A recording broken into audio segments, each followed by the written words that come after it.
todos. Que Jesus possa estar conosco nessa noite, caminhando entre as cadeiras, tocando o coração de cada um, fazendo um afago amoroso nas nossas cabeças, um carinho. Que a gente possa estar nesses momentos tão ligados aos Espíritos simpáticos a Jesus, possamos então receber, essa vibração que Ele nos traz através de seus amigos espirituais.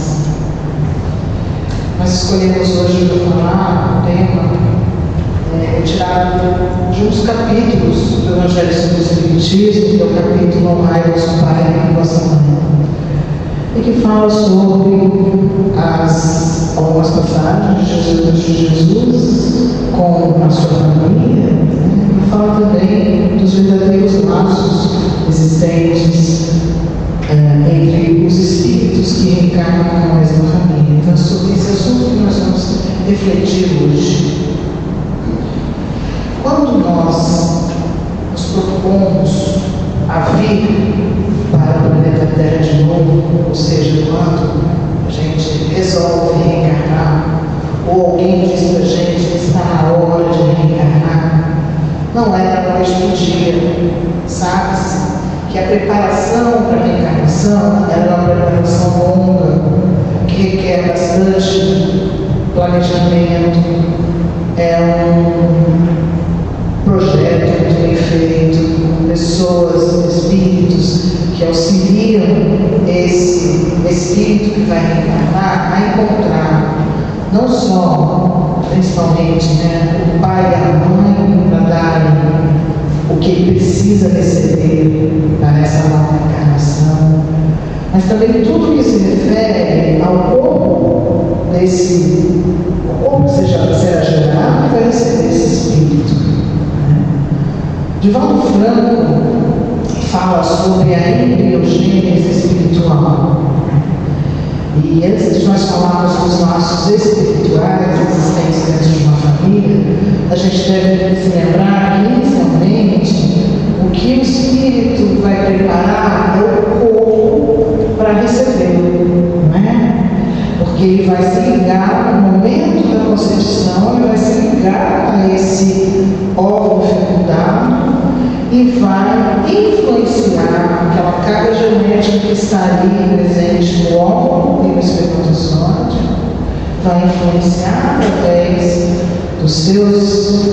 das suas vibrações, principalmente do seu perispírito, que vai ser o molde, para esse corpo, para esse óvulo se multiplicar e formar um novo corpo físico.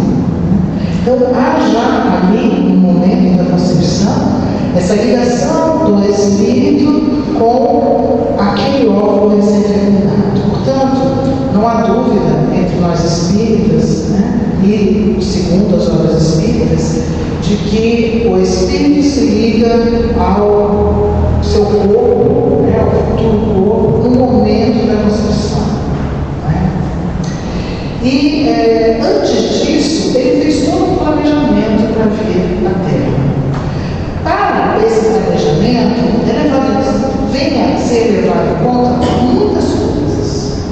Não só o tipo de corpo que ele precisa ter, mas, por exemplo, em que país ele vai ter que reencarnar, que sexo ele vai ter, que tipo de pessoa, fisicamente falando, ele precisa ser, para que ele possa encontrar neste novo corpo as condições necessárias para o seu novo aprendizado. Então, nós sabemos que o Espiritismo não nega jamais a ciência. Na verdade, quando, já está dito, quando a ciência, o que a ciência achar contrariar o que o Espiritismo fala, fique com a ciência. Foi assim que Kardec nos diz. A genética, então, que está presente naquele óvulo e naquele espermatozoide, ela vai determinar algumas coisas. Não é assim? A gente determina, através da genética, a gente aprende que Ali está determinado, por exemplo, a coloração da pele, a coloração do cabelo, tipo de cabelo, tipo de pele, tipo de corpo, não é? Então a genética traz essa informação e traz inúmeras outras informações contidas nos seus cromossomos, né? Tanto do óvulo quanto do espermatozoide. Quando alguns de nós mais experientes aqui estudamos biologia, nos diziam que a genética determinava as doenças que a gente tinha, nosso tipo físico, etc. E era algo determinante. Se você nasceu com aquela genética, não tinha como mudar. De uns anos para cá, nós temos uma nova linha dentro da genética, que é a chamada epigenética, que vem sendo estudada, muito estudada, né? E que mostra que, além da determinação genética, existem genes que podem ou não se expressar durante a vida. Então, você pode, por exemplo, eu posso conter um gene que seja um gene defeituoso, que possa fazer com que eu desenvolva o câncer de mama, que é um dos mais comuns hoje que se estuda, né? Mas isso não quer dizer que eu vou desenvolver um câncer de mama durante a vida, certo? A epigenética, o que ela fala? Que depende de outros fatores para que esse gene se expresse.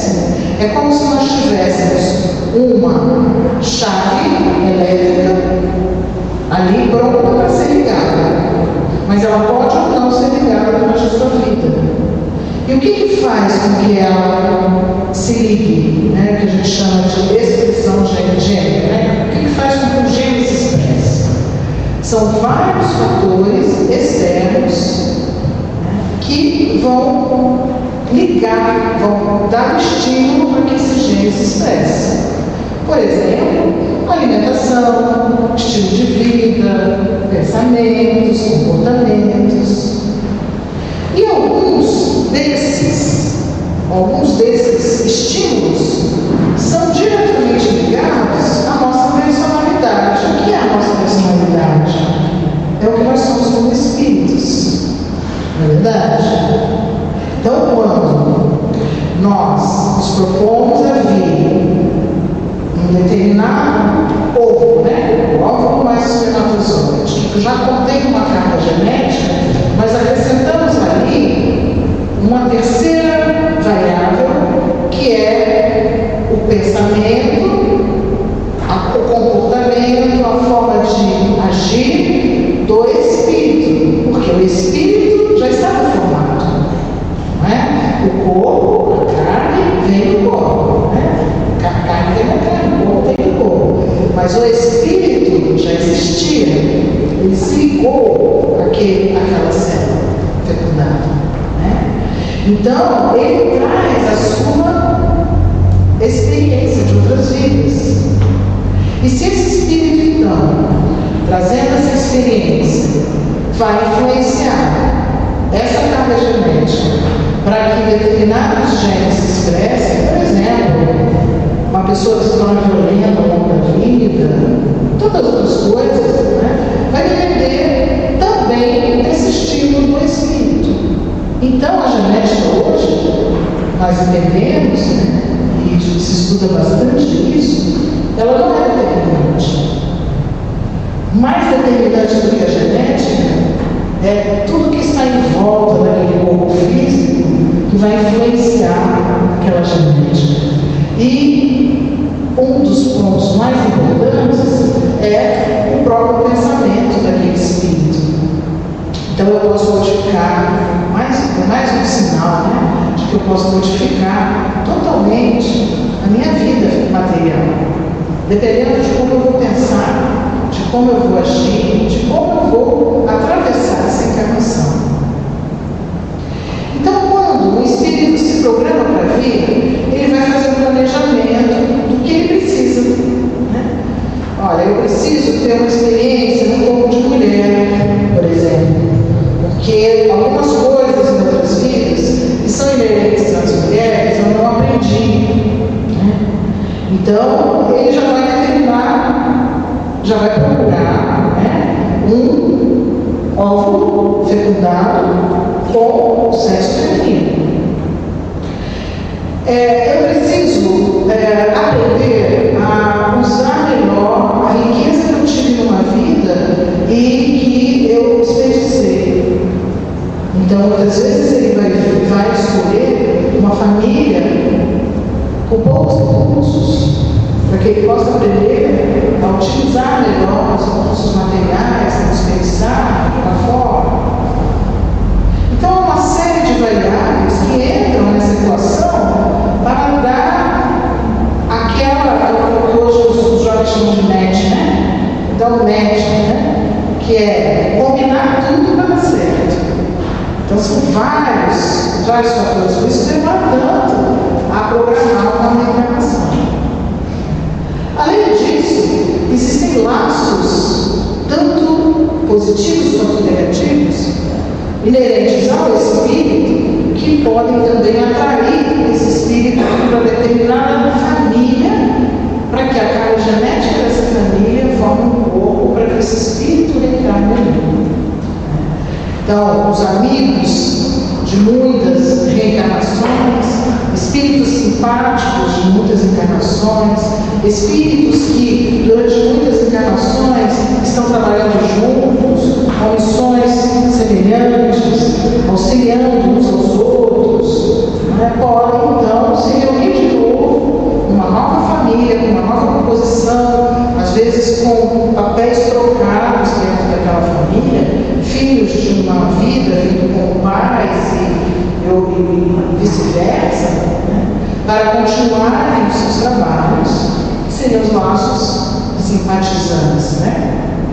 Mas também os laços não tão simpáticos, né?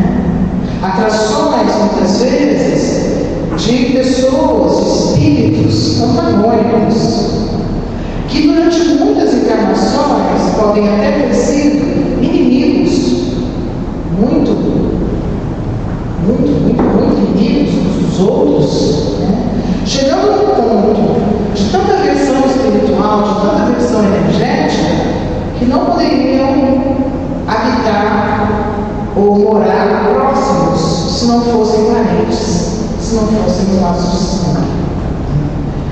E aí, nesses casos, esses espíritos tão antagônicos, tão antipáticos nesse sentido, né, não tem essa simpatia, essa afinidade espiritual, muitas vezes escolhem vir na mesma família, justamente porque é somente através dos laços indissolúveis da consanguinidade é que eles podem pensar em resgatar o amor, o respeito, a reconciliação, o perdão.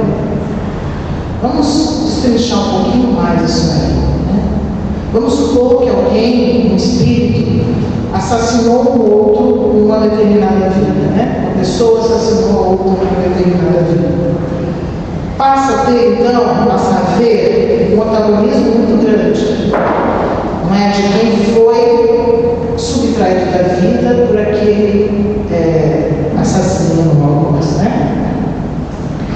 E durante muitas encarnações, esses espíritos voltam a se encontrar em diferentes condições, mas sempre antagônicos.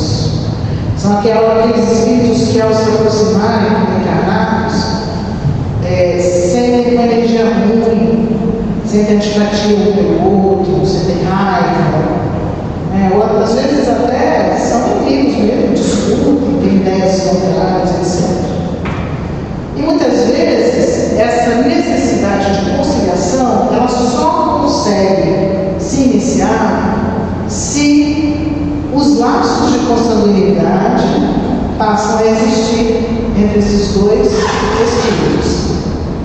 Então, um espírito que é completamente antagônico ao outro, por exemplo, vem a reencarnar como filho de alguém que em outra vida te retirou a vida.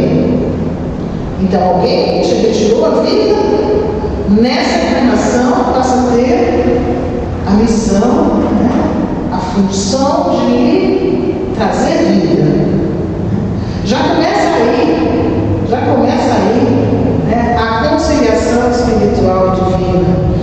a misericórdia divina, permitindo então que aquele que tirou a vida de numa outra encarnação possa lhe dar a vida. Já está ali se refazendo uma dívida, vamos dizer assim, que ele tinha com esse espírito. E aí esse espírito então é trazido a reencarnar nessa família, né? Mas muitas vezes esse antagonismo, essa antipatia, ela é tão forte que cria problemas dentro da família. Quem será que tem problemas dentro da família? Será que alguém aqui tem problemas? Será que as famílias aqui todas são perfeitas, assim, são amorosas, harmoniosas? Fica aí a pergunta, né? Não vou pedir para ninguém levantar a mão. Vou dizer que na minha família não é 100%. Claro que quando você recebe filho, pai, irmão, de cara você ama, não é? O primeiro sentimento que brota de um laço familiar é o amor. Mas ao longo da vida, esse espírito encarnado, muitas vezes no seio de uma família que não é exatamente como ele, começa a mostrar um comportamento muito diferente. E aí começam a aparecer os antagonismos, as discussões, as desavenças. E é por isso que nós vemos dentro das famílias tantas discórdias, às vezes até levando a crimes dentro de famílias, não é verdade? Pais que matam filhos, filhos que matam pais, ou que prejudicam, roubam. Na hora de dividir a herança, dão um problema, né? Tantas discórdias nas famílias na hora de dividir herança, não é? E aí a gente fica pensando, mas como assim, né? O pai matou um filho, ele deu a vida para ele. E aí nós voltamos lá para a lição do Evangelho, honrar vosso pai e vossa mãe. Eu me falo então do que é o laço espiritual e do que é o laço corporal. Então, dentro de uma mesma família, nós temos a possibilidade física, não é? É a genética do pai e da mãe, formando aqueles irmãos que dividem a mesma genética, ou mesmo quando são adotados, dividem o mesmo teto e se tratam como familiares. No entanto, o espírito, provém do espírito, como já dissemos, no momento da concepção, é o espírito já formado que traz toda a sua bagagem, toda a sua experiência. E aí, num determinado momento daquela relação familiar, esse espírito começa a mostrar quem ele realmente é. E aí nós vemos aquelas grandes desavenças, né? E aí nós temos que analisar qual seria a finalidade disso tudo. Nós tendemos a dizer que as ovelhas negras, a gente não chama de ovelha negra, as ovelhas negras da família vêm para aprender com as outras ovelhas da família. A gente vai chamar de ovelhas brancas, né? Mas não é só isso. Não é só isso. Primeiro, porque nem todo mundo é totalmente ovelha branca, nem totalmente ovelha negra nessa condição que nós estamos, né? Neste planeta que nós estamos. O que acontece é que muitas vezes há algum espírito dentro do núcleo familiar que destoa do padrão de comportamento do resto da família. É claro que pode haver, sim, um espírito com essa diferença de padrão, né, de comportamento que tende mais ao mal do que o restante da família. Então tem que ser chamado de ovelha negra. Mas a gente não pode se esquecer que os outros componentes da família também estão ali para o aprendizado. Eles não estão ali porque são santos. Eles estão ali para conviver com aquela pessoa que traz tanto distúrbio, tanta confusão para dentro de uma família. E qual seria essa finalidade? No mínimo, é a finalidade de você aprender a perdoar, de você aprender a ter paciência, de você ter resignação,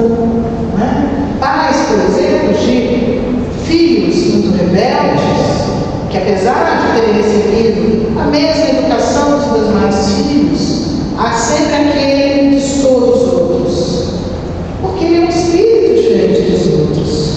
A pedagogia espírita, por exemplo, nos fala que uma criança não é um livro branco.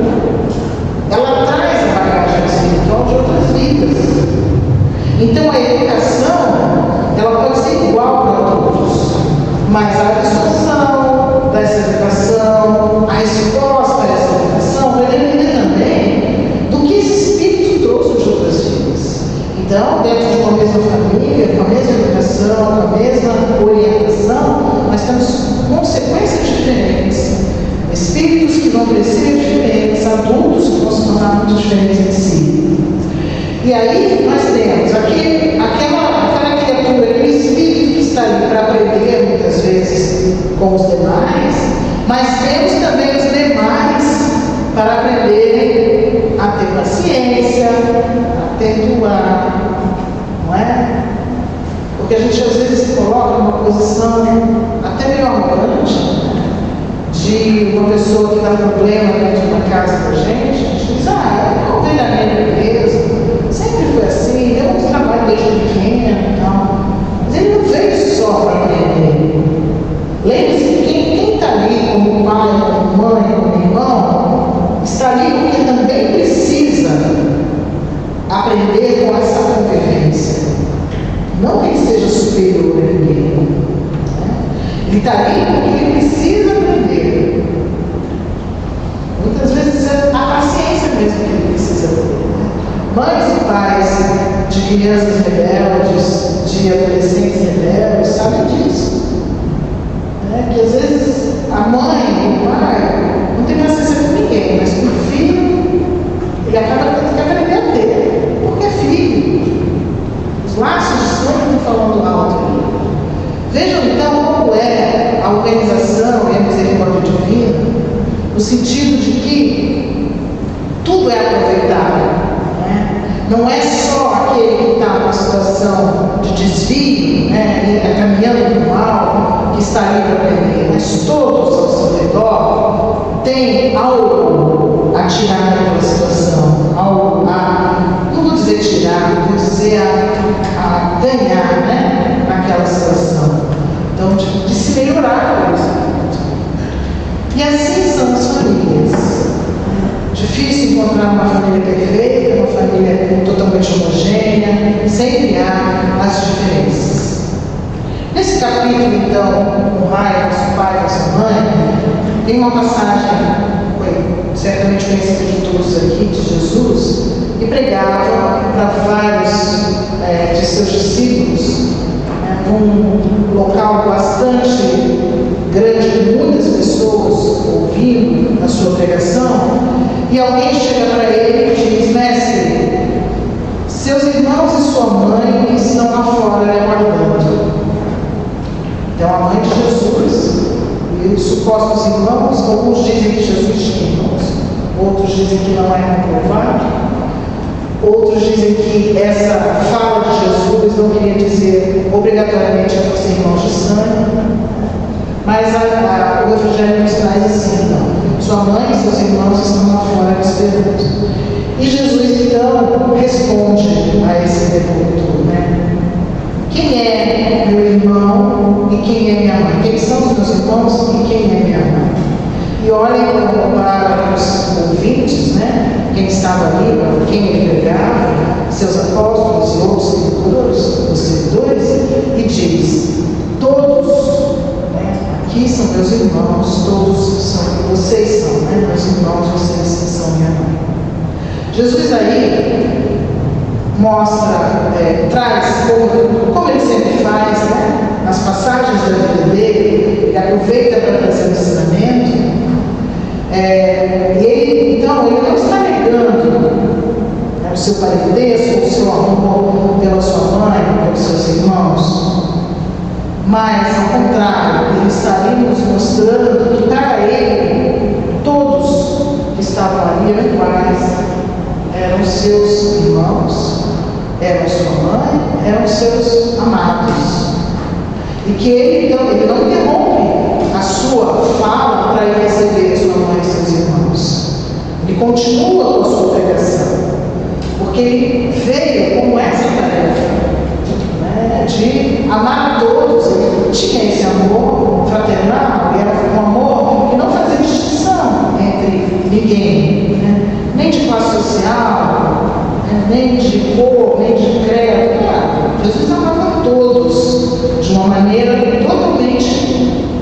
sem nenhuma restrição, né? Nem mesmo de laços de sangue. E quando ele diz isso, ele nos dá a grande lição que ele veio nos trazer, que é nos ensinar dessa maneira. Dessa maneira, sem nenhuma condição, né? Sem pedir nada em troca. Amar de maneira fraternal é amar a todos igualmente. E nós que ainda não aprendemos com Jesus, depois de mais de 2000 anos, estamos aí tentando entender ou tentando fazer o que Jesus nos propôs, mas temos dentro da família uma oportunidade de treinar este amor. Sabendo então Deus, na sua sabedoria divina, na sua misericórdia divina, sabe que para nós esse amor ainda não foi aprendido. Então ele nos coloca dentro de um núcleo menor, uma célula, como outros gostam de chamar, que é a família, onde os laços materiais, que dá conta tanto para nós que somos ainda seres muito ligados à matéria, então essa consanguinidade, essa ligação material, nos prende de uma maneira mais forte por causa da nossa função evolutiva. E então ali nós temos que aprender a amar. Mas nem toda família é um núcleo de amor. Acabamos de falar, né, das dificuldades que as famílias têm em si. Então, muitas vezes, apesar de estarmos dentro de núcleos familiares para aprendermos a amar, muitas vezes nós sucumbimos, nós colocamos a perder essa oportunidade. E aí as grandes desavenças familiares, né? Outro dia, conversando com um rapaz que não se dá bem com a mãe, eu perguntei, mas quando você conversa com ela, como é que é? Ele falou, não sei, porque tem 12 anos que eu não converso com ela. Eu fiquei pensando, como assim, né? Ficar 12 anos um filho sem falar com a mãe, sem falar com o filho. Quer dizer, certamente, espíritos com dificuldades de convivência, mas que talvez nós estejamos aproveitando a última oportunidade que eles estão lhe dando, né? De serem, através dos laços de sangue, de se reconciliarem. Certamente, espíritos antagônicos de outras vidas, né? Porque se não se dão bem nem como pai como mãe e filho, imagina. Não teriam a menor condição de serem amigos ou de tolerarem-se um ao outro se não fossem da mesma família. E ainda assim ficam tantos anos sem se falar. Uma ocasião, uma jovem conversando comigo disse que havia feito tinha dificuldade de relacionamento com sua mãe. Ela já tinha 20 e poucos anos, a jovem, sempre teve muitas dificuldades de relacionamento com sua mãe. E ela contou para mim que havia feito uma regressão, né, até aqui de vida passada. E que tinha tido a revelação de que a sua mãe havia lhe matado mais de uma vez em vidas passadas. E que numa delas ela enxergou nos detalhes a mãe jogando ela, bebê, dentro de um poço. E aí ela concluiu dizendo assim para mim, é por isso que eu tenho tanta dificuldade de relacionamento com a minha mãe. E aí eu parei um pouco, pensei, uma pessoa muito querida, assim, jovem, né? Falei para ela, mas você já pensou se a sua mãe faz terapia de vida passada também? E descobre o que você fez para ela para te jogar no poço? Eu estou rindo, mas é isso, gente. Ninguém mata, ninguém é antagônico assim de graça. Ver um lado só da história é muito fácil você se colocar como vítima, né? Mas certamente espíritos que estão ao longo dos séculos se matando, se odiando, né, se repudiando, certamente há que se avaliar os dois lados, não é? Porque todos nós estamos nas mesmas condições evolutivas. Então, quando fazemos uma regressão dessa, há que se tomar muito cuidado, porque muitas vezes o que aparece nas cenas são só as cenas que nos colocam na condição pior, né? Então, quando nós falamos do esquecimento das vidas passadas, quando reencarnamos, é uma grande bênção. Porque se somos colocados dentro de um grupo familiar, em que um ou mais parentes ali consanguíneos nos foram antagônicos em outra vida, se a gente soubesse disso, ficaria muito mais difícil. Sem saber, a gente já tem uma certa versão vibracional que dificulta essa reconciliação. Imagina se nós soubéssemos. Então, nesse momento, em vários outros momentos, o esquecimento das vidas passadas é uma grande bênção. E é uma sabedoria divina mesmo, que faz com que nós, mesmo sem saber o que aconteceu, nos submetamos às regras da vida, à roda da vida, nessa nova condição de reencarnação. E aceitemos, aquela que nos faz aceitar aquela condição. A verdade, meus amigos, é que ninguém reencarna onde não tem que reencarnar. Como dizia Chico Xavier, nós estamos exatamente aonde nós precisávamos estar. No país que a gente precisava estar para aprender algumas coisas. No corpo que a gente precisava ter para aprender algumas coisas. Na família que a gente precisava ter para aprender muitas coisas. Em algumas situações podemos ensinar também, mas vamos nos colocar humildemente nas mãos da providência divina e lembrar que nós temos muito mais coisas a aprender do que ensinar. E que cada oportunidade dessa, dentro da nossa família, seja ela uma oportunidade de uma boa convivência ou de uma convivência não tão boa, é uma grande oportunidade de aprendizado. Se não é aprender a amar, é aprender a tolerar, é aprender a perdoar, é aprender a conviver com quem é diferente de mim, é aprender a aceitar as diferenças entre as pessoas dentro de uma mesma família. Não estamos nessa família, não erramos de Deus, não existe isso. No correio divino não existe erro. E a cegonha não errou, te pegou na casa errada. Te pegou exatamente na família que você devia estar. Você pode ser a ovelha negra daquela família. Você está na família certa. Você não é a ovelha negra. Você é mais uma ovelha que está ali naquele rebanho para aprender uma com a outra. A outra vez, a outra ovelha que está ali. Então vamos pensar nisso e a cada dificuldade com nossos irmãos de sangue, com nossos parentes, enfim, vamos pensar nisso.